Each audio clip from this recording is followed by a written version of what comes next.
Hope you are liking these learning videos. Want to study with Dubesa Live? Join our offline online batches for CSIR Net Maths and JAM. Visit our website or click on the link highlighted to know more. हम पढ़ते हैं linear partial differential equation higher order with constant coefficient. तुमने ordinary differential equation तो पढ़ा ना। अगर तुम लोगों को ऑर्डिनेट डिफरेंशियल इक्वेशन समझ आता ना तो इस टॉपिक को बिल्कुल ऐसे ही पढ़ेंगे जैसे ऑर्डिनेट डिफरेंशियल इक्वेशन पढ़ते हैं। ठीक है, इसमें कुछ भी ऐसा नहीं करना जो अलग पढ़ोगे। ऑर्डिनेट डिफरेंशियल इक्वेशन में कांस्टेंट कोफिशिएंट का सॉल्यूशन किस फॉर्म में लिखते हैं? Complementary function plus particular integral. तो कॉम्प्लीमेंट्री सॉल्यूशन किस फंक्शन का फाइंड आउट करते हैं? होमोजीनियस इक्वेशन का।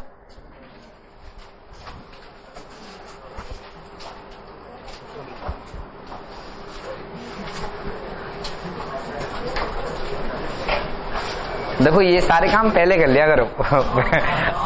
ठीक है, जब वैसे ही मैं 15 मिनट लेट आता हूं। तो वहां पे हम सॉल्यूशन कैसे फाइंड आउट करते हैं? कॉम्प्लीमेंट्री फंक्शन और particular integral.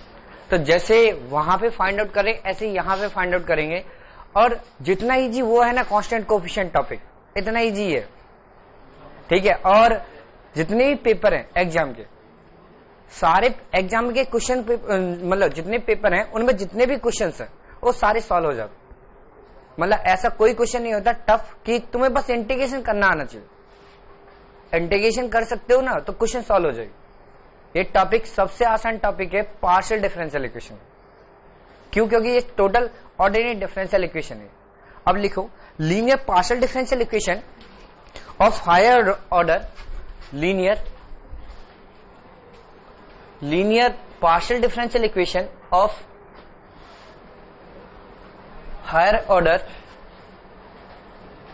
linear partial differential equation of higher order with constant coefficient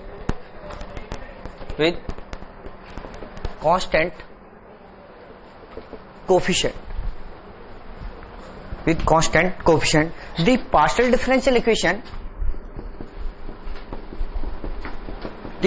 differential equation of the form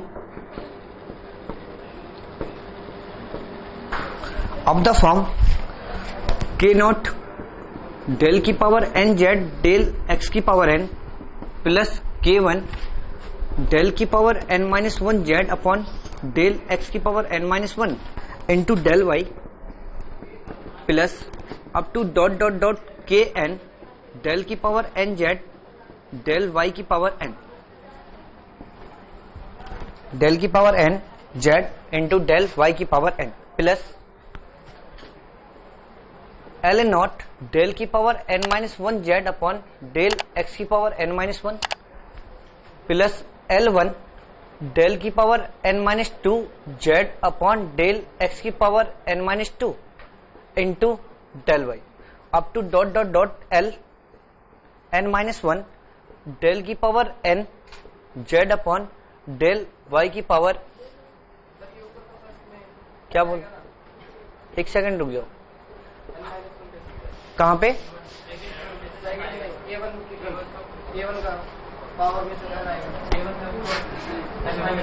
यहां पे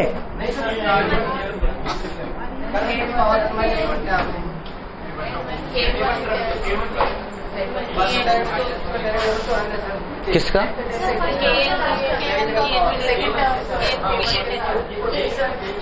ये दोबारा से बोल देता हूं, मुझे समझ नहीं आ रहा तुम क्या कह रहे हो। यहां पर बोला हूं के नॉट, यहां पर गिवन है k1 ऊपर किसकी जगह? सॉरी ठीक है गलती हो गई। ठीक है अब लिखो, नहीं ऐसा नहीं बोलूंगा।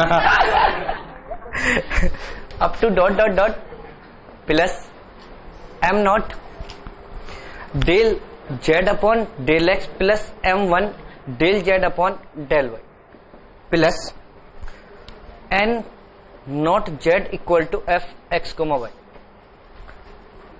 n naught Z equal to F x comma Y where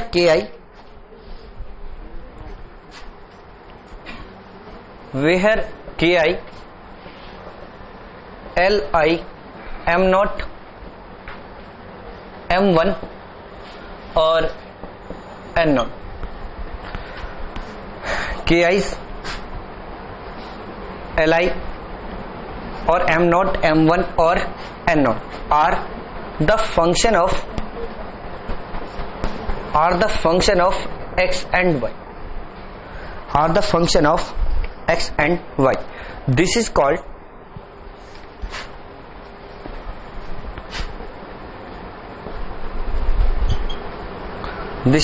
general linear partial differential equation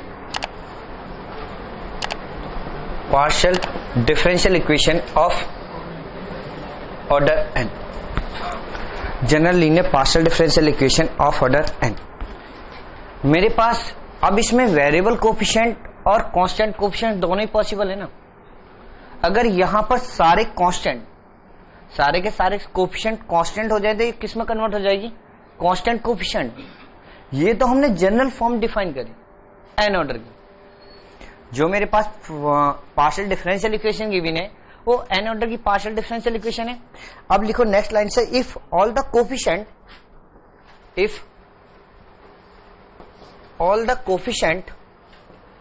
are constant, if all the coefficient are constant, then it will be a partial differential equation. It will be a partial differential equation of order n,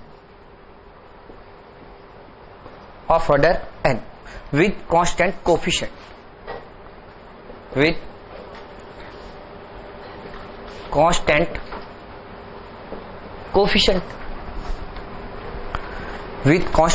coefficient. अब मेरे पास ये जितने भी ये जो general linear partial differential equation है इसके सारे कोफिशिएंट कांस्टेंट हो जाएं तो हम किसकी बात कर रहे हैं? एन ऑर्डर कांस्टेंट कोफिशिएंट की बात कर रहे हैं. तो जैसे सेकंड ऑर्डर में एक चार्ट डिफाइन किया था, कि जब भी second order partial differential equation है तो वहां पर हम तीन टाइप से ब्रेक कर सकते हैं. फर्स्ट, या तो हाइपरबोलिक होगा, पैराबोलिक होगा या elliptic. Second case, how many characteristic curve. और लास्ट केस था कन्वर्ट इनटू कैनोनिकल फॉर्म. तीन ही टाइप के तो क्वेश्चन थे. तो यहां पर भी लिखो, अगर यहां से क्वेश्चन पूछा जाएगा तो जो partial constant coefficient partial differential equation है वो कैसे कैसे चेंज होगी उसकी बात करते हैं. यहां से लिखो कांस्टेंट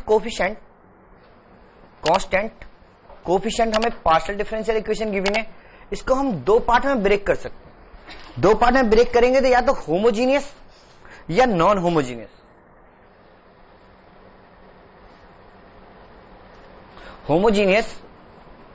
नॉन होमोजीनियस. या तो ये कांस्टेंट कोफिशिएंट इक्वेशन होमोजीनियस होगी या फिर वो कांस्टेंट कोफिशिएंट इक्वेशन जो होगी वो कैसी होगी? Non homogeneous. ये तो चेक कर सकते हो, होमोजीनियस नॉन होमोजीनियस. फिर यहां से दो केस फिर बनेंगे. अगर नॉन होमोजीनियस इक्वेशन है तो वो लीनियर फैक्टर में ब्रेक हो रही है या नहीं? लीनियर फैक्टर और नॉट लीनियर फैक्टर.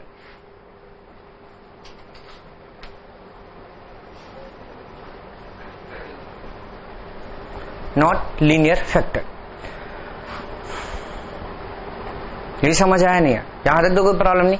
यानी कि constant coefficient partial differential equation homogeneous में कन्वर्ट हुई तो उसका हम CF सॉल्यूशन फाइंड आउट कर सकते हैं. CF या complementary solution. Non homogeneous equation हुई, अभी डिफाइन करूंगा नॉन होमोजीनियस और होमोजीनियस का मीनिंग. नॉन होमोजीनियस हुई तो यहां से वो किस में कन्वर्ट होती है? लीनियर फैक्टर में. और या फिर नॉट लीनियर फैक्टर. दो टाइप की इक्वेशन कन्वर्ट हो सकती है. अगर वो लीनियर फैक्टर में कन्वर्ट हुई तब भी हम सॉल्यूशन फाइंड आउट कर सकते हैं. और यहां पे अगर नॉट लीनियर फैक्टर में कन्वर्ट हुई तो इसका सॉल्यूशन ऑप्शन से मिल जाता. जनरली यहां से कोई क्वेश्चन नहीं पूछा जाएगा. जो ये गिवन है नॉट लीनियर फैक्टर, अगर यहां पे कन्वर्ट नहीं हो रही है तो यहां से कोई क्वेश्चन नहीं पूछा गया तो क्वेश्चन का वेटेज तो यहीं पे ना.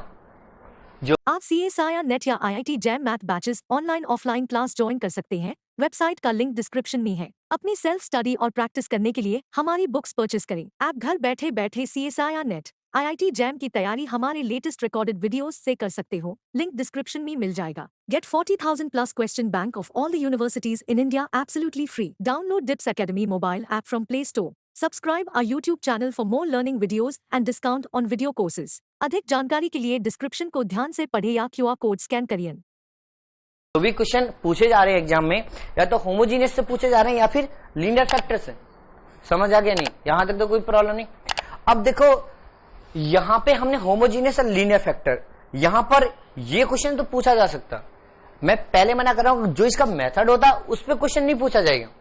हो सकता है इक्वेशन इस टाइप की मिल जाए, तो वहां पर जो उन्होंने क्वेश्चन को फ्रेम किया है वो इस टाइप से गिवन है कि कोई पार्शियल डिफरेंशियल इक्वेशन डिफाइन कर दी, del Z upon del x square del Z upon del t plus something इस टाइप की इक्वल टू कोई एक्स स्क्वायर प्लस टी इस टाइप की कोई फंक्शन, और वहां पे एक सॉल्यूशन डिफाइन किया उन्होंने। सॉल्यूशन गिवन किया तुम्हें कि u x comma t equal to e की power i x into v t, i x into v t. अब जो सॉल्यूशन है ना यू कोमा टी, इस पे वो तुमसे ऑब्जर्वेशन करा रहे। अगर यहां से उन्होंने क्वेश्चन पूछा है इस पार्ट से, तो वो क्या करा रहे हैं, इस टाइप की नॉन होमोजीनियस इक्वेशन गिवन है, नॉन होमोजीनियस इक्वेशन गिवन है, उसका एक सॉल्यूशन डिफाइन किया। सॉल्यूशन डिफाइन करने के बाद ई की पावर आई एक्स दिया, और आई एक्स देने के बाद यहां से फिर जो ये सॉल्यूशन आएगा, अभी तो वी एक्स भी नहीं मालूम ना, वी टी, जब वी टी मिल जाएगा तो वी टी मिलने के बाद इस सॉल्यूशन पर ऑब्जर्वेशन करवा रहे हैं। यानी कि लास्ट ईयर के जो 3-4 पेपर है ना, उनमें सिर्फ सबसे ज्यादा प्रीफरेंस इस टाइप के क्वेश्चन की। ठीक है, अदरवाइज अगर सपोज करो थोड़ी सी देर के लिए ऐसा सोचते हैं, हमें पार्शियल डिफरेंशियल इक्वेशन नहीं भी आती, कांस्टेंट कोफिशिएंट, फिर भी तो मैं इन क्वेश्चनों को सॉल्व कर सकता हूं। क्या करोगे कि यहां पे अगर ये इसका सॉल्यूशन है तो इसे सेटिस्फाई करेगा तो वीटी में एक इक्वेशन मिलेगी, या वो सेकंड डिग्री या 3 डिग्री या जो भी डिग्री की इक्वेशन है, वो सेकंड डिग्री की इक्वेशन मिलेगी, या तो वो कांस्टेंट कोफिशिएंट होगी या फिर वेरिएबल कोफिशिएंट होगी। जैसे ऑर्डिनरी डिफरेंशियल इक्वेशन में कांस्टेंट कोफिशिएंट को सॉल्व करते हैं या वेरिएबल कोफिशिएंट को सॉल्व करते हैं, ऐसे ही सॉल्व हो जाएगी। तो यहां से वीटी का सॉल्यूशन मिल जाएगा, वीटी का सॉल्यूशन इस इक्वेशन में पुट कर दो। अब पुट करने के बाद में जैसे उन्होंने ऑप्शन डिफाइन करें उसके अकॉर्डिंग कैलकुलेशन कर दो। कर सकते हो या नहीं कर सकते? तो ये क्वेश्चन तो फिर भी सॉल्व हो जाएंगे ना, अगर हम इसके लिए कोई पर्टिकुलर मेथड भी नहीं जानते इन क्वेश्चनों को। तो ये क्वेश्चन छूटने नहीं चाहिए, ये क्वेश्चन इनके लिए कोई मेथड नहीं है, फिर भी हमारे पास क्वेश्चंस के सॉल्यूशन है, हमारे पास अप्रोच तो है ना। तो जो अप्रोच है उनकी हेल्प से इन्हें सॉल्व कर लेंगे। समझ में आ गया नहीं आगे? अब लिखो यहां से आगे कि ये तो लिख लिया ना,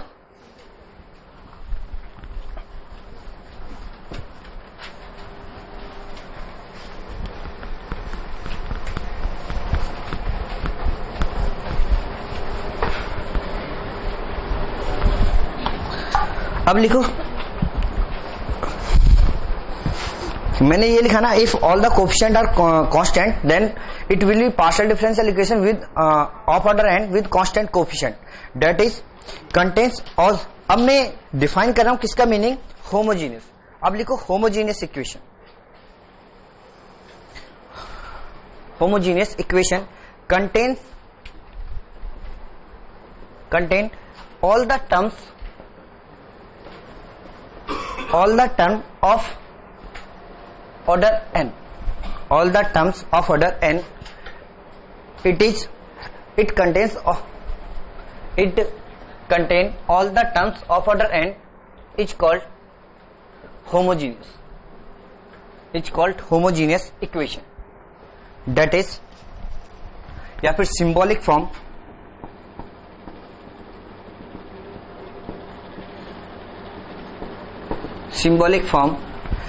k नॉट डी एक्स की power n plus k1 d x की power n-1 dy plus up to dot dot dot plus kn dy की power n dx into z equal to F x comma y. k naught d x की power n, इसकी degree कितनी है n, इसका सम कितना n, और इसका भी सम कितना है n, यानी कि एवरी टर्म की डिग्री सेम है या नहीं। अगर ये सेम है तो क्या होगा, होमोजीनियस होगी या नहीं होगी। अगर होमोजीनियस इक्वेशन है तो यहां पर dx का मीनिंग को मैं थोड़ी देर के लिए, कुछ बुक्स में ऐसा भी गिवन होता है dx इक्वल टू डी और dy equal to D dash, dx equal to D और dy इक्वल टू डी। अब मुझे कुछ ऐसा गिवन है सिंबॉलिक फॉर्म, तो यहां से इसके सॉल्यूशन की बात करते हैं। वहां पर भी तो इसी टाइप की कोई इक्वेशन गिवन होती है ऑर्डिनरी डिफरेंशियल इक्वेशन में। तो लिखो general solution of this equation, general solution of this equation is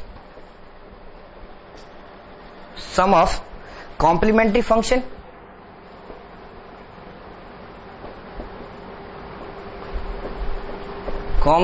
function और पर्टिकुलर इंटीग्रल।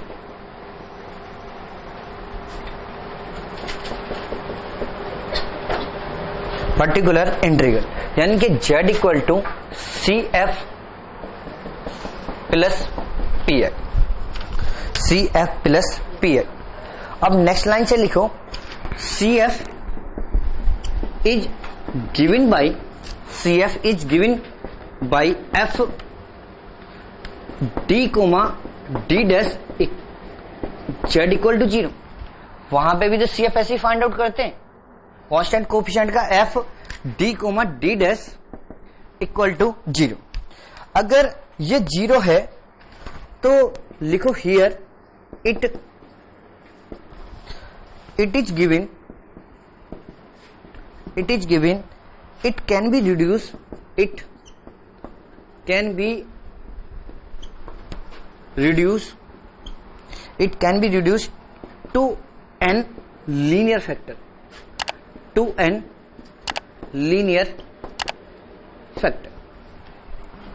अगर ये लीनियर फैक्टर में रिड्यूस हो रही है तो कुछ ऐसा होगा ना कि d minus M D dash plus d minus M two D dash up to dot dot dot d minus M N D dash Z equal to 0।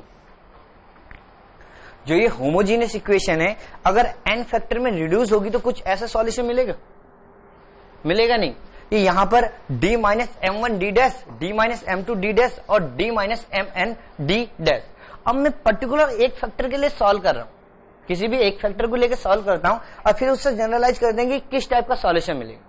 ठीक है, अगर मैंने मान लिया कि d minus M one D dash into Z equal to 0, अगर मैं ये सॉल्व करता हूं फिर बाकी के फैक्टर के भी लिए ऐसे सॉल्व कर सकते हैं, इक्वेटी तो करते हैं। अगर D dash Z equal to 0 तो जब डी की मल्टीप्लिकेशन करोगे तो डी का मतलब क्या, del Z upon del x. तो partial derivative with respect to x, तो इसे मैं लिख सकता हूं p minus M one q equal to 0। इस इक्वेशन को कुछ लिख सकता हूं p minus M one q equal to 0। अगर मैं इसे ये लिखता हूं तो यहां से लैग्रांज मेथड अप्लाई कर सकता हूं। अगर लैग्रांज मेथड अप्लाई करता हूं तो d x upon 1 d y upon minus M one और d z upon 0, d z upon 0। अगर मैं z d z upon 0 consider करता हूं तो जेड इक्वल टू C1, यहां से एक सॉल्यूशन मिलेगा जेड इक्वल टू C1। अगर मैं फर्स्ट टू फ्रैक्शंस कंसीडर करता हूं तो यहां से क्या मिलेगा, y plus M one X equal to C2, y plus M one X equal to C2। तो इसका सॉल्यूशन क्या लिखते हैं, z equal to 5 y plus M one X, y plus z equal to 5 y plus M one X. ये समझ आया नहीं है? अब यहां से अगर इसका सॉल्यूशन ये आया एक फैक्टर के अलावा, तो हम इसको n फैक्टर के अलग सॉल्व कर सकते हैं। अब मेरे एक फैक्टर को सॉल्व किया तो कितनी आर्बिट्ररी फंक्शंस है मेरे पास, एक। अगर n आर्बिट्ररी फंक्शंस को n फैक्टर को सॉल्व करोगे तो कितनी आर्बिट्ररी फंक्शंस मिलेंगी, n। तो यहां पे लिखो सेकंड केस, या सॉरी फर्स्ट केस ही लिखो क्योंकि इसको जनरल डिफाइन कर देते हैं solution. Case first when all roots are distinct, case first when all roots are distinct, then z equal to. Hope you are liking these learning videos. Want to study with Dubey Sir Live? Join our offline online batches for CSIR NET Maths and JAM. Visit our website or click on the link highlighted to know more. Then z equal to phi 1 y plus mx m1x plus phi 2 y plus m2x plus up to dot plus phi n y plus mnx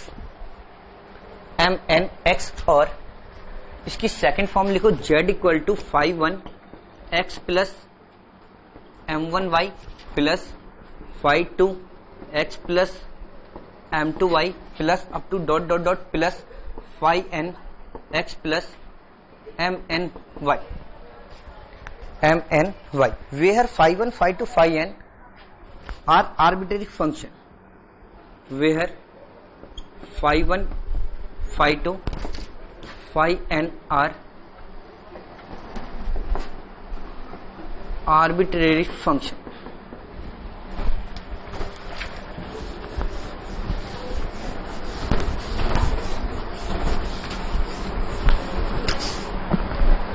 arbitrary function. Case second, ऐसा भी तो हो सकता है अभी तो सारे के सारे रूट्स कैसे डिस्टिंक्ट, अब ऐसा भी तो हो सकता है कि कुछ रूट्स रिपीटेड आ जाए। तो लिखो second case, case second when roots are repeated,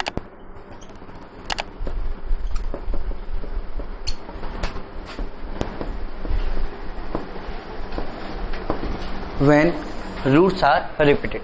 अगर रिपीटेड का केस बनेगा तो एक फैक्टर लेके सॉल्व करता हूं, फिर जनरलाइज कर लेंगे। d minus M D dash square Z equal to 0, d minus M D dash square Z equal to 0। तो मैं कुछ इसे ऐसे ब्रेक कर सकता हूं, d minus M D dash और d minus M D dash Z equal to 0। मैंने लेट किया, let d minus M D dash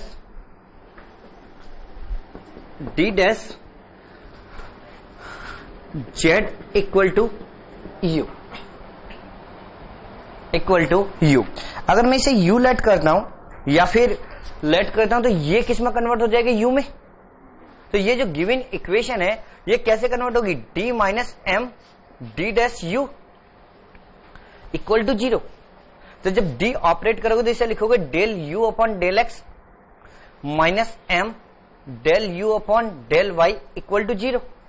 अभी भी तो ये कॉची लीनियर इक्वेशन है, लैग्रांज मेथड अप्लाई कर सकते हो, यानी कि dx upon 1 equal to dy upon minus M equal to dz upon 0,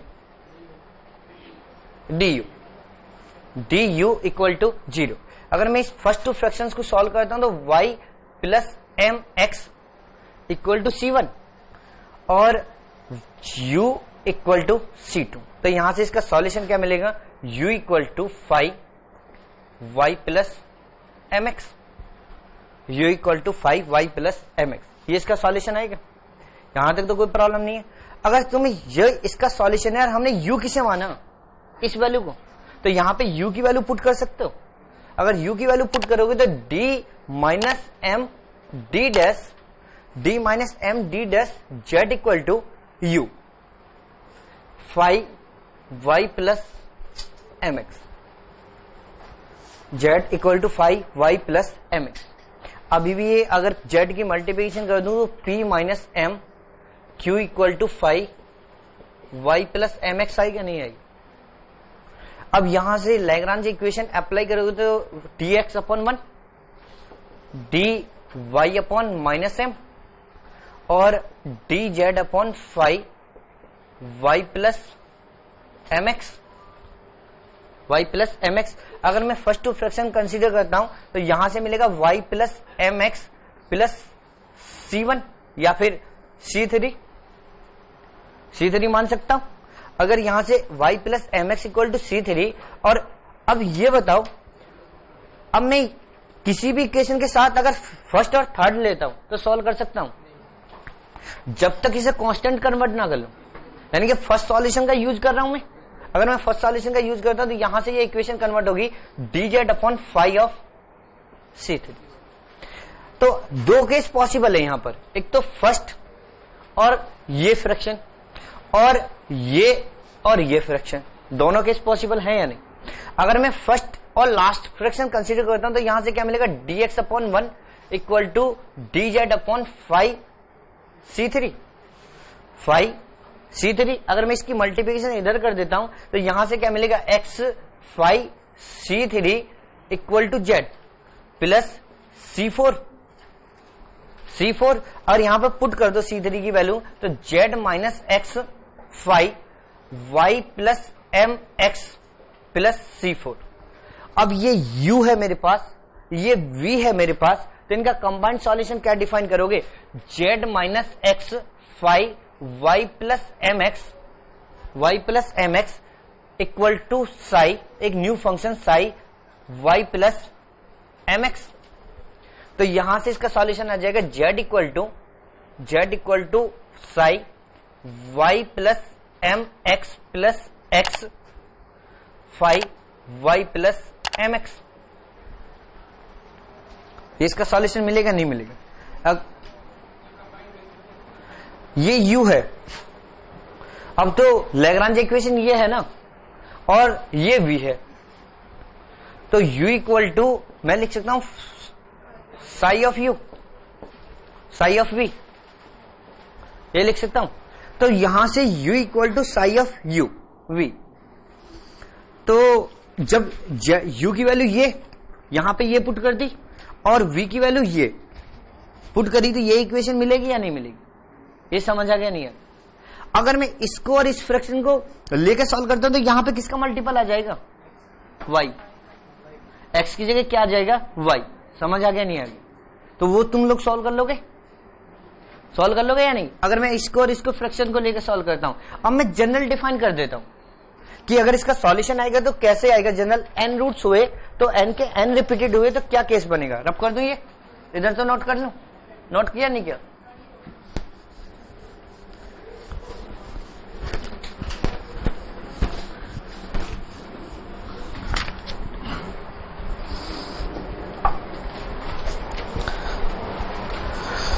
लिखो if lambda equal to lambda 1 equal to lambda 2 up to dot dot dot lambda n, यानी कि सारे ही रूट्स रिपीटेड मान लिया। अगर सारे रूट्स रिपीटेड मान लेता हूं तो z इक्वल टू क्या मिलेगा, phi 1 y plus M x plus x, phi 2 y plus M X, phi 2 y plus M X, और या फिर लैम्डा मान लो, लैम्डा माना तो यहाँ पे lambda x up to dot dot dot x की power n minus 1 phi n y plus lambda x, और z equal to phi 1 x plus lambda y phi 2 y plus x plus lambda y plus y की power n minus 1 phi n y plus x plus lambda y।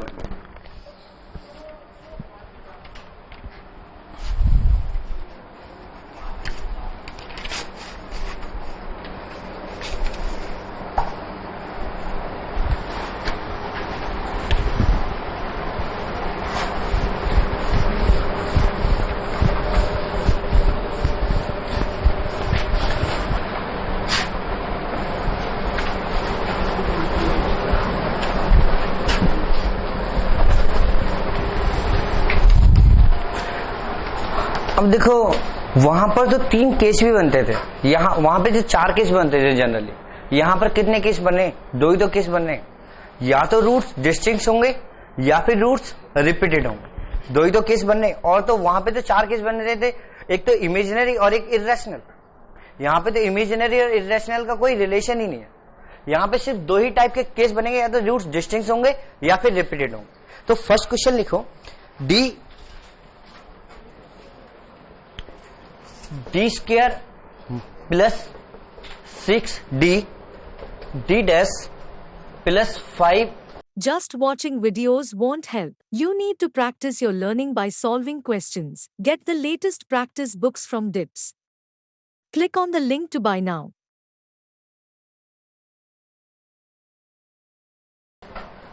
d dash square z equal to 0। क्या? तो वो distinct हो जाएंगे ना, जो first case है उसमें उससे सॉल्व कर लेंगे ना। अगर मुझे कॉम्प्लेक्स मिल गए 1 omega omega square, second question कराऊंगा यही कि 1 ओमेगा ओमेगा स्क्वायर या प्लस माइनस आयोटा या प्लस माइनस 1, तो हम 4 डिस्टिंक्ट रूट्स मान के सॉल्व कर देंगे या नहीं कर देंगे? ठीक समझ में आ गया? तो फर्स्ट क्वेश्चन क्या? Example D square plus 6d square plus 5d dash Z equal to 0। तो वहां पे जब इक्वेशन गिवन होती थी तो यही तो कुछ रिप्लेस करते थे, D square plus 5d plus 1 y equal to 0 given होता था, तो d को किससे रिप्लेस करते थे? m से रिप्लेस करते थे। तो अगर यहां पे सॉल्व करोगे तो d को किससे रिप्लेस कर दो? m से, और d डैश को किससे रिप्लेस कर दो? 1 से। d डैश पहले d को रिप्लेस कर दो m से, और d डैश को किससे रिप्लेस कर दो? 1 से। अगर मैं d को m से रिप्लेस करता हूं तो यहां पे क्या मिलेगा? m square plus 6m plus 5 equal to 0। यही तो मिलेगा या नहीं मिलेगा? d square plus 6m plus 5 equal to 0। अब यहां पे इसे सॉल्व करोगे तो m square plus 5m plus 5 equal to 0। तो m की वैल्यू m प्लस 5 और plus 1 m plus 5 equal to 0। तो यहां से m की वैल्यू मिलेगी m प्लस 5 और m प्लस 1 इक्वल टू 0। तो m की वैल्यू मिली -1 और -5। तो यहां पे सॉल्यूशन क्या लिखोगे? z equal to 5 y plus lambda 1x, lambda 1 की x की value 5x plus 5 1 5 2 y minus x, y minus x। पहले एक चीज और देखो, मैंने क्वेश्चन तो लिख दिया, ये इक्वेशन तो होमोजीनियस है या नहीं है? होमोजीनियस है। और हम अभी d किसको रिप्लेस कर रहे हैं? d मतलब सॉरी m को क्या रिप्लेस कर रहे हैं? d upon del x, del upon del x को क्या रिप्लेस कर रहे हैं? m रिप्लेस कर रहे हैं। तो हमने सॉल्यूशन लिखा y equal to 1 minus 5x की फॉर्म में। अगर मैं, कुछ स्टूडेंट ऐसा भी तो कर सकते हैं, सर ये क्यों मान रहे हो आप? ऐसा कर लो कि यहां पर d को 1 से रिप्लेस कर दो और d डैश को m से रिप्लेस कर दो, या m डैश से रिप्लेस कर दो, m डैश से रिप्लेस कर दो। तो यहां पे इक्वेशन मिलेगी 1 plus 6 m dash plus 5 m dash equal to 0, ये मिलेगा। अगर यहां पे सॉल्व करोगे तो 5 इसके फैक्टर आएंगे, 5 m डैश प्लस 5 m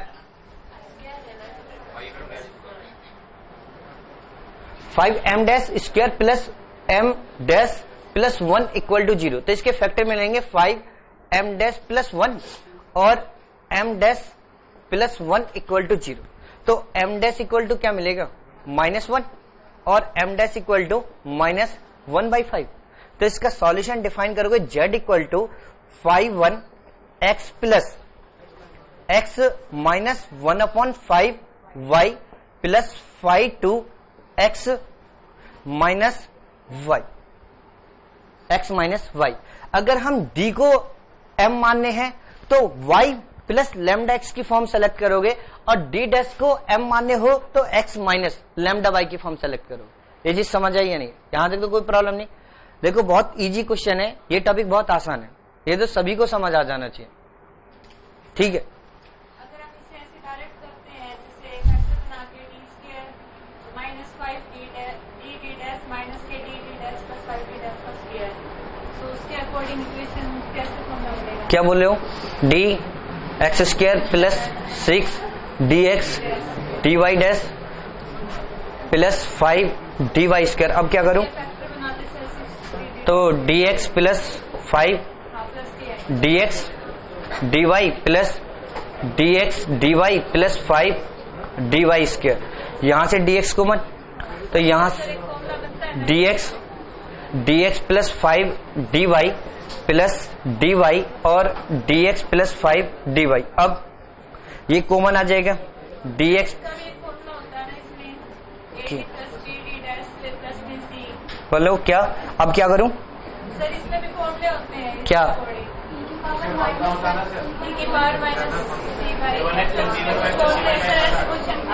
चलो एक मिनट शांत हो जाओ। देखो आज थोड़ा ज्यादा पढ़ना भी सही नहीं होता।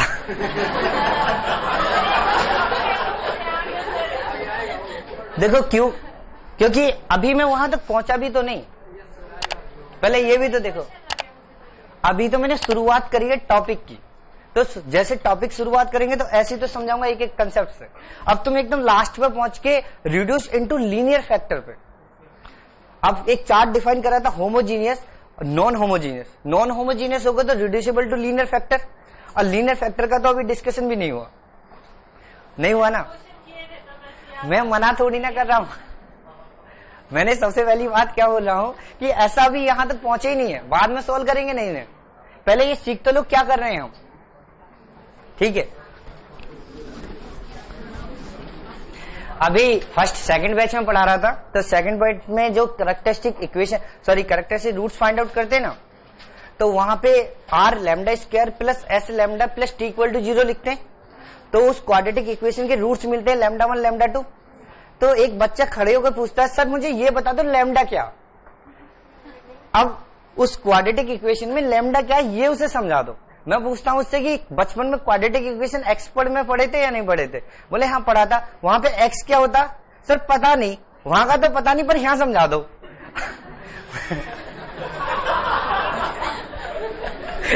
समझ में आ रहा है या नहीं? मतलब बचपन में जो चीज पढ़े हो वहां उसे पता नहीं है, लेकिन यहां समझाओ कि यहाँ क्या हो। जब वहां वेरिएबल है तो यहाँ पे क्या होगा? वेरिएबल ही तो होगा। तो मतलब ऐसे ही फर्स्ट बैच में, आज फर्स्ट बैच में कैनोनिकल फॉर्म पढ़ते हैं। कैनोनिकल फॉर्म में जब वी पैराबोलिक इक्वेशन होती है, तो वी लेट करते हैं या नहीं करते? वी लेट करते फंक्शन ऑफ एक्स वाई। मैंने कब मना किया था function of X Y let मत करो? तुमने एक्स लेट कर लिया था, लेट किया, लेट करने के बाद मैंने कैलकुलेशन की, सेम आंसर आ गया।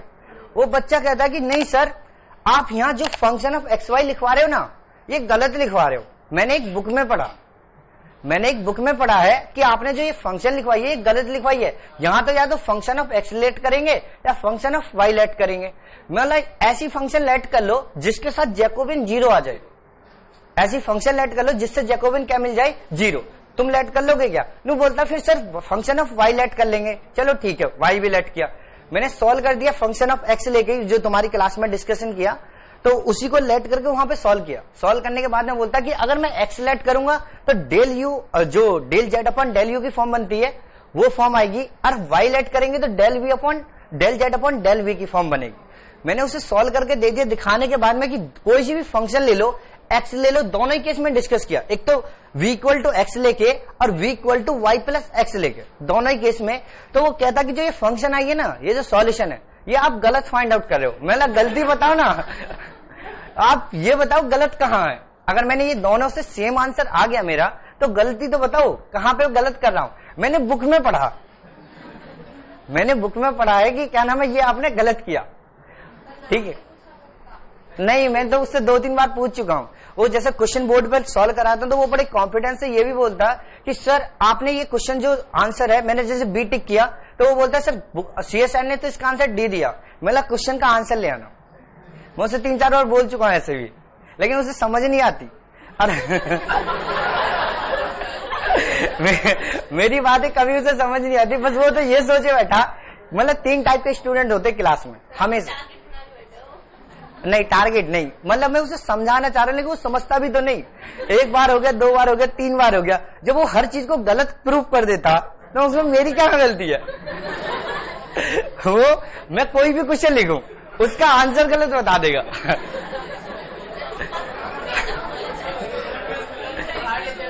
क्या? मुझे नहीं मालूम। क्या? नहीं। क्या? इतना 3 टाइप्स के स्टूडेंट होते क्लास में। एक तो आप जैसे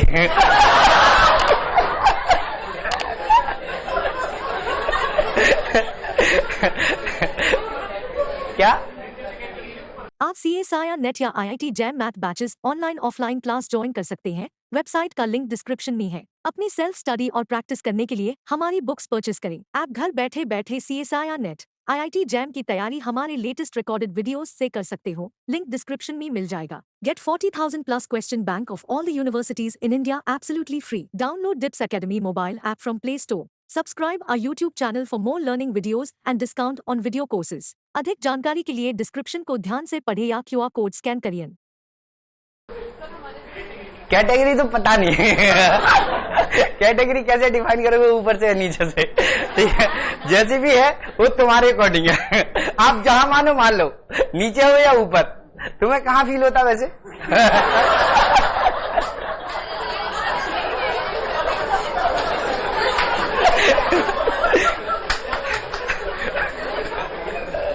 चलो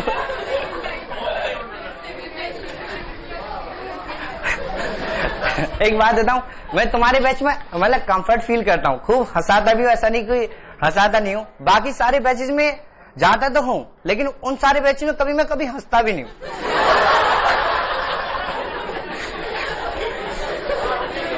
क्या उसका रीजन क्या है कि तुम्हें, अगर मैं तुमसे बोल देता हूँ कि शांत हो जाओ, तो तुम लोग शांत हो जाते हो, और उनके बैच में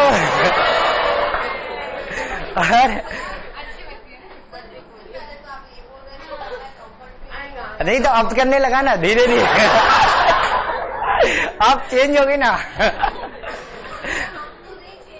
अच्छा तो मैं आपके अकॉर्डिंग तो जैसे आपका बैच कंफर्ट है, ऐसी मैं भी कंफर्ट हो गया यहाँ पे। चलो लिखो, तुम्हारे बैच का सिलेबस सबसे ज्यादा आगे। अभी तो मैंने आपकी वाली कैटेगरी तो वैसे हंसाने के लिए बोला था, कोई कैटेगरी नहीं होती, पढ़ो। सेकंड एग्जांपल लिखो।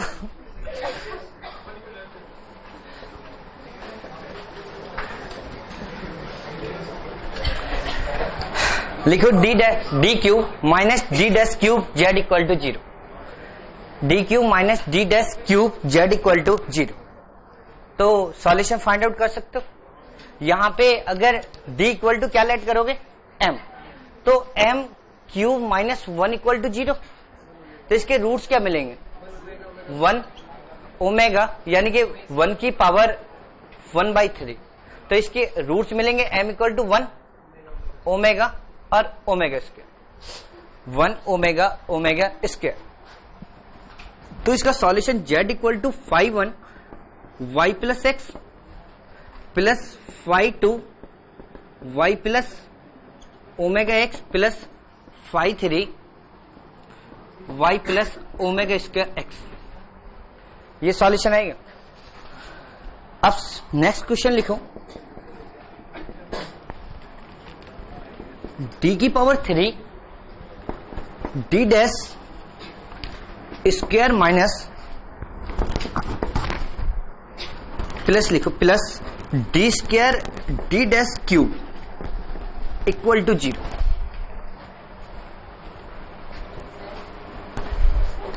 D cube D dash square plus D square D dash cube equal to 0।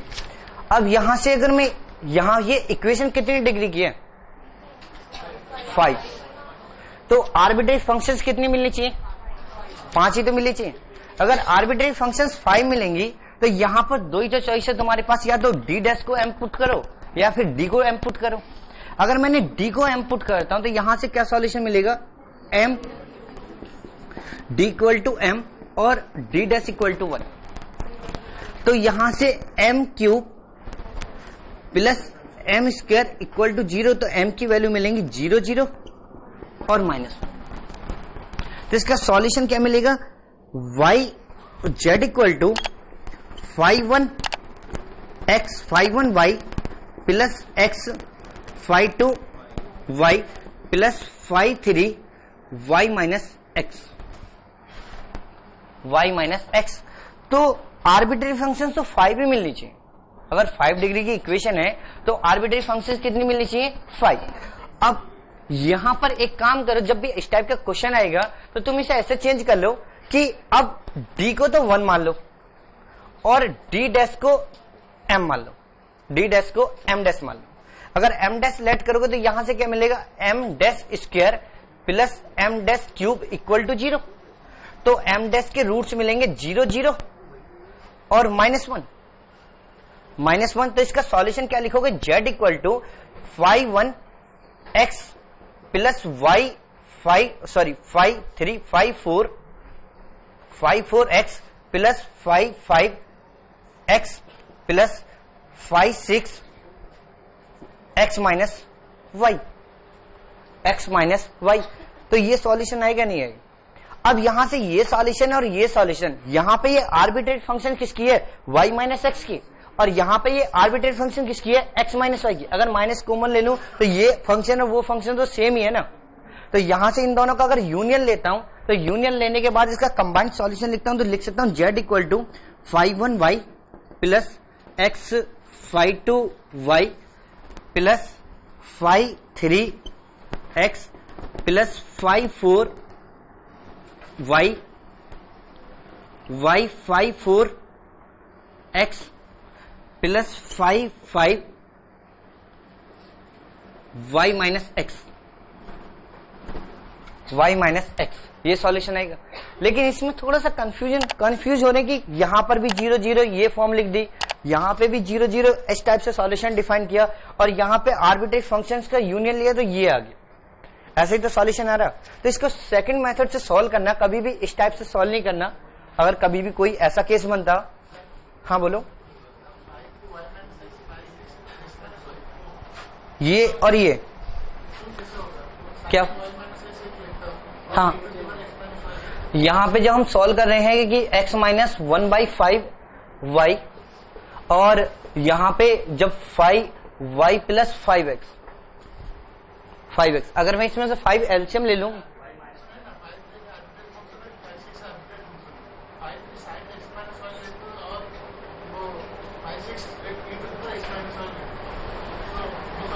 अच्छा जो लास्ट क्लास में एक बार तुमने पूछा था वो बताना याद नहीं रहा था कि ये बोल रहे हो ना 5 ऑफ y माइनस एक्स और 5 ऑफ e की पावर y माइनस एक्स, ये कुछ दो फंक्शन ले लो, ये सेम कैसे हैं, यही तो बोलना चाह रहे हो।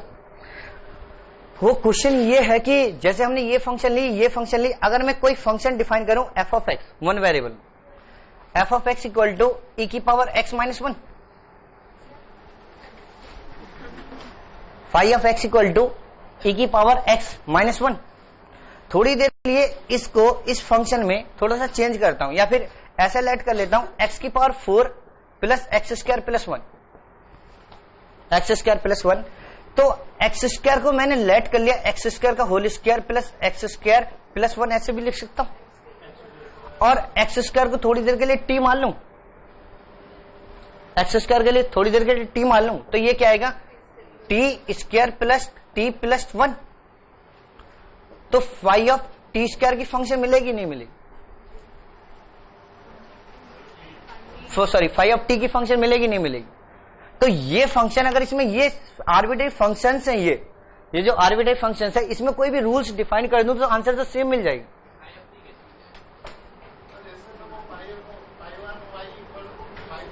अब देखो यहां पे क्या आता है कि जब यहां पे ये दो सॉल्यूशन आए तो पहला ही क्वेश्चन हमने सॉल्व किया 5y plus 5x plus 5y minus X plus 5x minus Y, यहां पे ये फंक्शन आया नहीं है सॉल्यूशन पहले क्वेश्चन का। मैं ये बोल रहा हूं कि ये और ये दोनों सॉल्यूशन है फर्स्ट इक्वेशन के, तो उसे सेटिस्फाई करने चाहिए। तो मैं इसको और इसको कुछ ऐसा भी तो लिख सकता हूं, इस सॉल्यूशन को यहां से -5 कॉमन ले लिया, -5 कॉमन ले लिया तो 5y माइनस वाई, यहां पे माइनस होगा, माइनस 5x इंटू -1/5 और प्लस इसमें से -1 कॉमन ले लेता हूं तो 5 of minus y minus x, ऐसे कुछ लिख सकता हूं या नहीं। अब इसे एक नई आर्बिट्रेरी फंक्शन लेट कर लेता हूं, फंक्शन तो ये y माइनस 5x की मिलेगी या नहीं मिलेगी, ये तो आर्बिट्रेरी कांस्टेंट है, ये तो आर्बिट्रेरी कांस्टेंट है। तो यहां से क्या मिलेगा 5y minus 5x 5 1 y minus 5x plus 5y minus x. जब हम उसका सेकंड केस जो हमने सॉल्व नहीं किया, dy upon minus M equal to dz upon 5 c1 solve करेंगे। जब इसे सॉल्व करेंगे तो यहां से इसका सॉल्यूशन क्या लिखोगे, phi of C1। Hope you are liking these learning videos. Want to study with Dubesa Live? Join our offline online batches for CSIR Net Maths and JAM. Visit our website or click on the link highlighted to know more.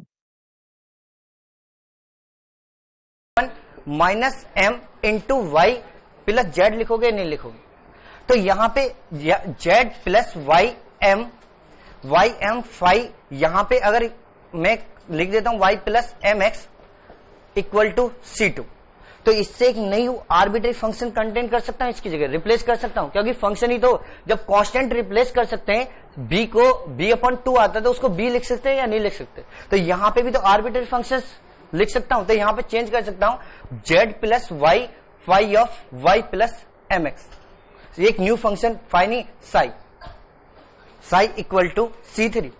तो यहां पे ये जो functions होती है same functions होते हैं, plus minus constant या फिर कोई और। अगर वेरिएबल की मल्टीप्लिकेशन नहीं कर सकते, कांस्टेंट से कोई इफेक्ट नहीं पड़ेगा।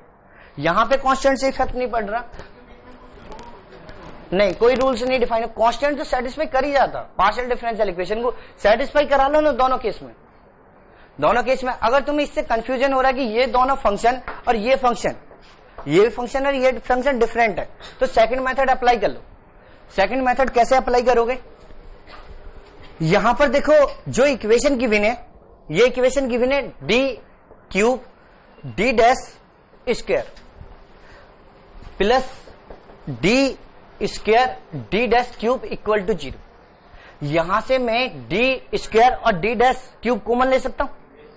अगर मैं यहां से कॉमन लेता हूं तो D square D dash square, तो d plus D dash equal to 0। यहां से 3 केस बनेंगे। First case d square equal to 0, second case d dash square equal to 0 और third case d plus D dash equal to 0। 3 case बनेंगे या नहीं? अगर मैं यहां पे पुट करता हूं m इक्वल टू 0, तो हमें रूट्स मिलेंगे 0,0। तो यहां पे सॉल्यूशन लिखोगे z equal to 5 1 y plus x 5 2 y। अगर यहां पे सॉल्यूशन डिफाइन करोगे तो लिखोगे m dash square equal to 0, तो m dash equal to 0 0। Solution लिखोगे z equal to 5 3 x plus y 5 4 x। ये सॉल्यूशन लिखोगे या नहीं? अब यहां से अगर इसका सॉल्यूशन लिखोगे तो लिखोगे m-1 equal to 0, m plus 1 equal to 0, तो m इक्वल टू -1। तो यहां से z इक्वल टू सॉल्यूशन लिखोगे 5 5 और y माइनस x। अगर तुमने m डैश में लिख दिया तो m की वैल्यू क्या मिलेगी? m डैश की वैल्यू क्या मिलेगी? -1। तो यहां से इन सारी फंक्शंस का कंबाइंड सॉल्यूशन लिखोगे तो 5 1 y plus x 5 2 y plus 5 3 x plus y 5 4 x plus 5 5 y minus x। Solution तो अभी भी सेम आएगा या नहीं आएगा? तो अगर तुम्हें इसमें कंफ्यूजन हो रहा है तो इस मेथड को अप्लाई कर सकते हो। किसी को भी ले लो, अगर डी डैश को 1 नहीं लोगे या किसी को 1 नहीं लोगे तो ये एक्चुअल इक्वेशन में कभी कन्वर्ट ही नहीं होगा। ये कभी कन्वर्ट ही नहीं हुआ। ये अगर कन्वर्ट करना है और हमें सॉल्यूशन फाइंड आउट करना, तो हमें एक को फिक्स करना ही पड़ेगा। अब यहां पे बताओ, मैंने ये किया कि ये तो कॉमन ले सकता हूं, D square D dash square D plus D dash Q D dash equal to 0। अगर मैं तीनों फैक्टर को इक्वेट कर दूं 0 के, तो D square equal to 0, D dash square equal to 0, D plus D dash equal to 0, D plus D dash equal to 0। तो first solution क्या आएगा? m equal to 0 0। तो जब m इक्वल टू 0 रखोगे तो ये सॉल्यूशन लिखोगे z equal to 5 1 y plus x 5 2 y। Second case में m डैश इक्वल टू 0, तो सॉल्यूशन लिखोगे 5 3 x प्लस 4 5 4 x। और last case d plus D dash equal to 0, तो m plus 1 equal to 0, m equal to -1। तो यहां से solution आएगा z equal to 5 5 y minus x। समझ में आगे नहीं आएगा? अब यहां से नेक्स्ट क्वेश्चन लिखो। क्या अगर डी डैश को अदर देन 1 लोगे तो कोफिशिएंट चेंज हो जाएगा, नहीं हो जाएगा? जब हम क्यूबिक इक्वेशन के सॉल्यूशन मतलब फैक्टर फाइंड आउट करते हैं क्यूबिक इक्वेशन की, तो सबसे पहले क्वाड्रेटिक इक्वेशन का सॉल्यूशन फाइंड आउट करते हैं, तो क्या करते हैं, X square plus A B X plus C equal to 0। तो हम कोशिश करते हैं कि जो ये डिग्री का पॉलिनोमियल है इसे मोनिक पॉलिनोमियल में कन्वर्ट करते हैं या नहीं करते। रिंग थ्योरी में जब हम पढ़ते हैं जब इसके कोफिशिएंट और इसके कोफिशिएंट के फैक्टर ढूंढते हैं, फैक्टर तो ढूंढते हैं या नहीं। अगर यहां पर डी डैश को किसी और कांस्टेंट से रिप्लेस करते तो फैक्टर चेंज हो जाएंगे नहीं हो जाएंगे, हो जाएंगे नहीं, उसके अकॉर्डिंग चेंज होंगे। तो इसलिए बेस्ट अप्रोच है कि ऐसा उन्होंने मेथड उन्होंने डिफाइन किया, हम थोड़ी ना कर रहे हैं। जिन्होंने जिसने भी कॉम्प्लीमेंट्री फंक्शन फाइंड आउट की या पर्टिकुलर इंटीग्रल फाइंड आउट किया तो उन्होंने पहले सारे केसेस डिफाइन करे होंगे। उन्होंने जितनी भी अप्रोच वो डिफाइन कर रहे हैं तो पहले वो अप्रोच डिफाइन करें, हम तो उनका एप्लीकेशन ही तो कर रहे हैं। अब नेक्स्ट क्वेश्चन लिखो। अगर देखो मेरे पास 3 केसेस आई। फर्स्ट इक्वेशन में था होमोजेनियस इक्वेशन, सेकंड एग्जांपल में था मेरे पास डी डैश क्यूब, यानी कि 3 डिग्री की इक्वेशन थी और दोनों कोफिशिएंट पॉसिबल, 3 हाईएस्ट ऑर्डर जो डिग्री का कोफिशिएंट है वो भी पॉसिबल दोनों में। लेकिन थर्ड एग्जांपल में मैं ऐसा तो नहीं था, 5 डिग्री का जो 5 डी की पावर 5 और डी डैश की पावर 5, तो टर्म्स गिवन नहीं थी ना। तो यहां पर हमने दोनों केसेस के अकॉर्डिंग सॉल्व किया।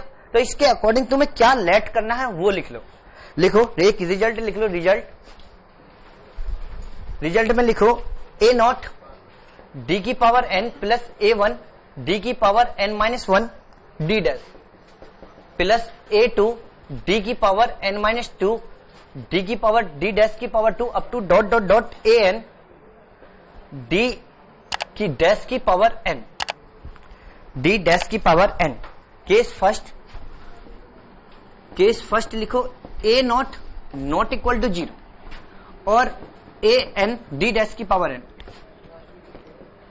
डी डैश की पावर एन। हाँ वही होमोजीनियस इक्वेशन की भी z इक्वल टू 0। तो a naught equal to 0, a N naught equal to 0, a naught equal to 0 और A N naught equal to 0। तो यहां पर तुम्हारे पास दोनों चॉइस है कि d इक्वल टू m और d डैश इक्वल टू 1, और second case d equal to 1 और d dash equal to m, d dash equal to m या m डैश। ठीक है। केस सेकंड अगर मेरे पास ए नॉट इक्वल टू 0 है और ए एन इक्वल टू 0 है, ए नॉट इक्वल टू 0 है, ए एन इक्वल टू 0 है, तो यहां से क्या मिलेगा, d इक्वल टू m और d dash equal to 1। Case third में लेट करोगे ए नॉट इक्वल टू 0 और A N naught equal to 0, तो यहां पे लेट करोगे d इक्वल टू 1 और d dash equal to m dash. और केस 4 में लिखो कि अगर a नॉट इक्वल टू 0 और a n equal to 0, a naught equal to 0 और a n इक्वल टू 0, तो यहां पे जो सेकंड केस का सॉल्यूशन था ना, सेकंड केस और थर्ड केस सॉल्यूशन लो, सॉल्यूशन निकालो और यूनियन कर दो। वही तो कर रहे थे। इसका भी सॉल्यूशन फाइंड आउट करो सेकंड केस में और थर्ड केस में, और उसका क्या करोगे, यूनियन।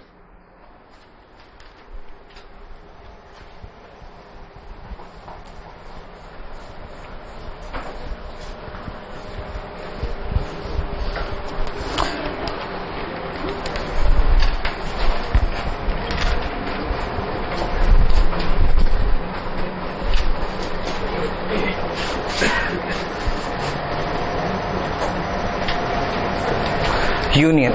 अब क्वेश्चन लिखो, देखो गेट का क्वेश्चन है। Example, find the surface,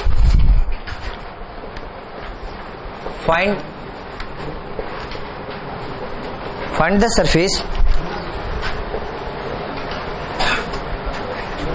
passing through the points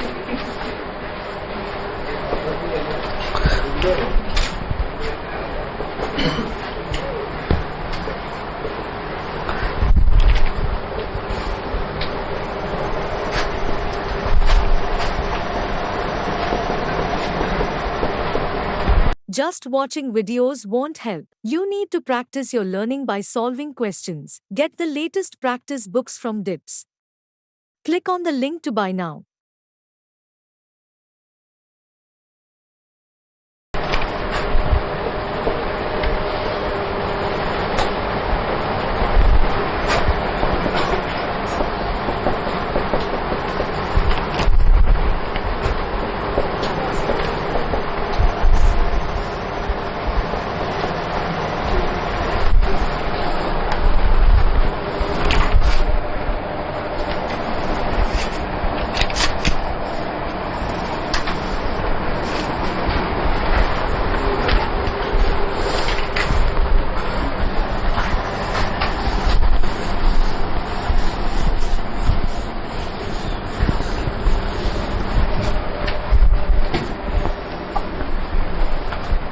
Find the surface passing through the two straight line z equal to x equal to 0, z equal to x equal to 0 and z equal to 1, x minus y equal to 0, x minus y equal to 0 and satisfy the partial differential equation, r minus 4s plus 4t equal to 0, r minus 4s plus 4t equal to 0। तो पहले तो ये समझ आना चाहिए जो ये partial differential equation given है इसको सॉल्व कैसे करोगे, पहले तो सॉल्यूशन मिलना चाहिए जब भी तो स्ट्रेट लाइन का हम यूज कर सकते हैं। आर का मतलब क्या होता, del square z upon del x square, मतलब d square plus minus 4 d D dash plus 4 d dash square Z equal to 0 equal to 0। अगर यहां से इसे सॉल्व करोगे तो यहां से इक्वेशन मिलेगी M square minus 4m plus 4 equal to 0। Equation मिली m minus 2 whole square equal to 0। तो m की वैल्यू क्या मिली 2 और 2, तो इसका सॉल्यूशन आ गया z equal to 5 y plus 2x plus x 5 y plus 2x, 5 y plus 2x plus x 5 y plus 2x। अब मुझे दो कंडीशन की विन है, एक कंडीशन की एक स्ट्रेट लाइन की विन है z equal to x equal to 0। अगर मैं x को 0 पुट कर दूं तो ये पार्ट तो 0 हो जाएगा या नहीं हो जाएगा, ये पार्ट 0, यहां पे x की वैल्यू 0 तो 5 y बचेगा और z की वैल्यू क्या आ जाएगी 0, यानी कि 0 equal to 5 y equal to 0। अब ये बताओ जब 5 y इक्वल टू 0 होगा तो 5 y प्लस 2x भी तो 0 होगा या नहीं होगा। अगर मैं 5 y इक्वल टू 0 है, अगर y को रिप्लेस कर दूं y प्लस 2x से, y को रिप्लेस कर दूं तो उसकी वैल्यू भी तो 0 मिलेगी या नहीं मिलेगी। क्या मैं बोल रहा हूं 5 y equal to 0 function of one variable है। अब तो कुछ 0 मिल रहा, सारी की सारी वैल्यू हमें यहां से कंडीशन तो ये मिल रही है ना कांस्टेंट, 0 पर मैप हो रही है। अब मैं ये बोल रहा हूं कि 5 y इक्वल टू 0 है तो y को किसी से भी रिप्लेस कर दो, y प्लस 2x से या y प्लस 3x से या y प्लस कुछ समथिंग, तो उसकी वैल्यू भी तो 0 मिलेगी या नहीं मिलेगी। अगर इसकी वैल्यू 0 है तो हमारे पास इक्वेशन बची z equal to x 5 y plus 2x, y plus 2x।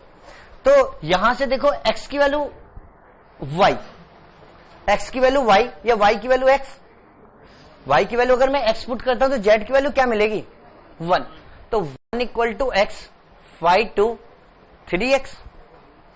तो यहां से इसे लिख सकता हूं 5 3x equal to 1 upon x। अगर मैं 3x को t मान लूं तो x इक्वल टू क्या मिलेगा t बाई 3, तो 5 t equal to 3 upon x, 5 t equal to 3 upon x। तो हमें वैल्यू किसकी फाइंड आउट करनी है 3 अपॉन t। अगर हमें वैल्यू किसकी फाइंड आउट करनी है 5 y प्लस 2x की, अगर मैं t को रिप्लेस कर दूं y प्लस 2x से तो यहां पे 5 y प्लस 2x की value 3 upon y plus 2x है,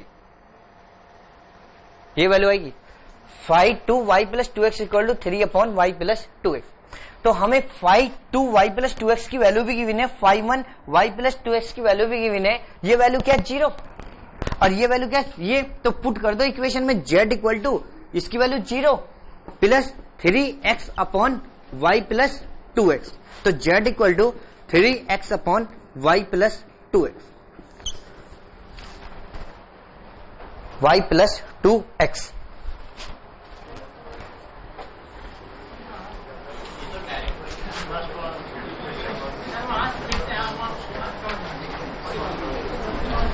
यहां तक तो कोई प्रॉब्लम नहीं है, यहां तक तो कोई प्रॉब्लम नहीं। अब तुम मुझे बस ये बताओ x की वैल्यू 0 पुट करोगे तो ये कंडीशन आएगी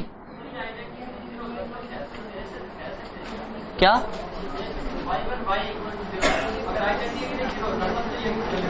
अब तुम और कोई फंक्शन फाइंड आउट भी तो नहीं कर सकते हो आइडेंटिकली 0 के अलावा। अगर मैं यहां पे ये रिलेशन मिला था 5 to t equal to 3 upon y, 3 upon t मिल रहा है या नहीं, तो टी को किससे रिप्लेस कर रहे हो? टी को किससे रिप्लेस कर रहे हो? y प्लस 2x से। लैग्रांज मेथड में क्या कर रहे थे? लैग्रांज मेथड में भी तो यही कर रहे थे कि एक रिलेशन सिंगल वेरिएबल की फंक्शन फाइंड आउट कर रहे थे और वहां पे सिंगल वेरिएबल को किससे रिप्लेस कर रहे थे? y प्लस एक्स, जिस फंक्शन की वैल्यू फाइंड आउट करनी थी। अब यहां पे देखो 5 y इक्वल टू 0 मिल गया, तो y को हमने चेंज कर दिया y प्लस 2x से, या फिर ऐसे लेट कर लेते y equal to U, another variable change कर लू 5 u इक्वल टू 0। अब u की वैल्यू चेंज करते रहो। अगर मैं y रिप्लेस कर दूं तो इधर तो कोई इफेक्ट ही नहीं आएगा ना। जैसे यहाँ पे t आ गया था, यहाँ पे तो कोई चेंज ही नहीं होगा, यहाँ पे तो कोई चेंज नहीं होगा ना। सिंपल 5 y प्लस 2x की वैल्यू भी क्या मिल जाएगी? 0 मिल जाएगी या नहीं मिल जाएगी? क्या कहां पे? यहां पे ये मैं समझा नहीं। x की वैल्यू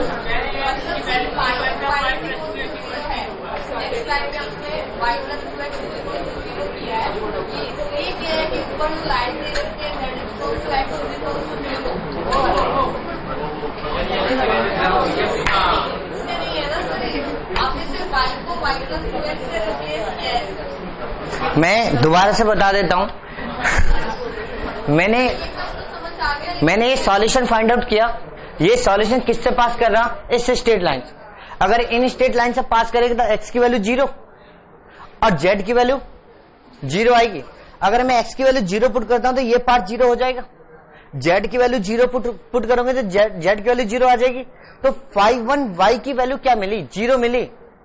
अब मैंने इस स्ट्रेट लाइन को पास कर, इस स्ट्रेट लाइन से पास करा ये सॉल्यूशन, वहां से कंडीशन मिली 5 y इक्वल टू 0। ठीक है, 5 y इक्वल टू 0। अब मैं इस जो भी एक रिलेशन आया, वन वेरिएबल की फंक्शन आई है, उसमें मैंने y को रिप्लेस कर दिया u से, तो 5 u इक्वल टू 0 आ जाएगा। तो वन वेरिएबल की फंक्शन है ये। अब मुझे इस फंक्शन की हेल्प से जो ये रिलेशन मिला है, इसकी हेल्प से मुझे इसकी वैल्यू फाइंड आउट करनी है, इसकी वैल्यू फाइंड आउट करनी है। तो यहां पर जो u है, ये फंक्शन किस पे मैप हो रही है? 0 पे। तो यहां से u को जब रिप्लेस करोगे y प्लस 2x से, तो क्या मिलेगा सॉल्यूशन? 0 मिलेगा, नहीं मिलेगा?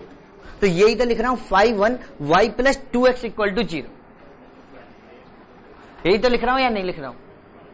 क्या पहले ये बताओ समझ क्या नहीं आया? नहीं, आप दोबारा बोलो। जब तक तुम हाँ नहीं करोगे जब तक आगे नहीं बढ़ेंगे। आगे क्वेश्चन नहीं समझाऊंगा जब तक तुम ये नहीं बताओ कि इसमें समझ क्या नहीं आया। पहले क्वेश्चन का प्रॉब्लम तो बताओ। क्या 0 इंटू?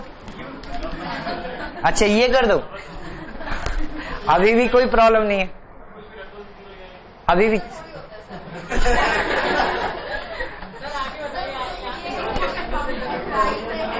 हाँ ठीक है। अब y को आप किसी भी फॉर्म में करो, उसकी वैल्यू 0 ही आएगी। ठीक है, हाँ 0 आएगी। यही आप कह रहे हैं? हाँ यही कह रहा हूँ। y प्लस 2x से रिप्लेस किया, तब भी उसकी वैल्यू वही रहेगी। हाँ 0 ही रहेगी। लेकिन y तो 1 वेरिएबल है, नीचे आप अब यहाँ बताओ कि यहाँ पे जो फंक्शन है ये वन वेरिएबल है। जब टी को यहाँ पे तुम्हें चेंज करने में कोई प्रॉब्लम नहीं है तो यहाँ पे क्या प्रॉब्लम आ रही है? ये भी बताओ ना। अगर यहाँ पे हम रिप्लेस कर सकते हैं, यहाँ पे रिप्लेस कर रहे हो, मानते हो कि यहाँ पे रिप्लेस कर रहे हैं, लेकिन यहाँ पे क्या प्रॉब्लम है बताओ।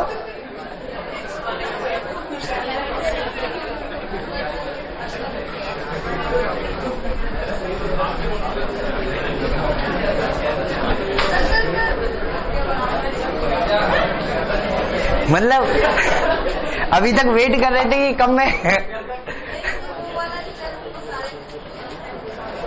तो बाद में पूछना। ठीक है, अब लिखो पर्टिकुलर इंटीग्रल।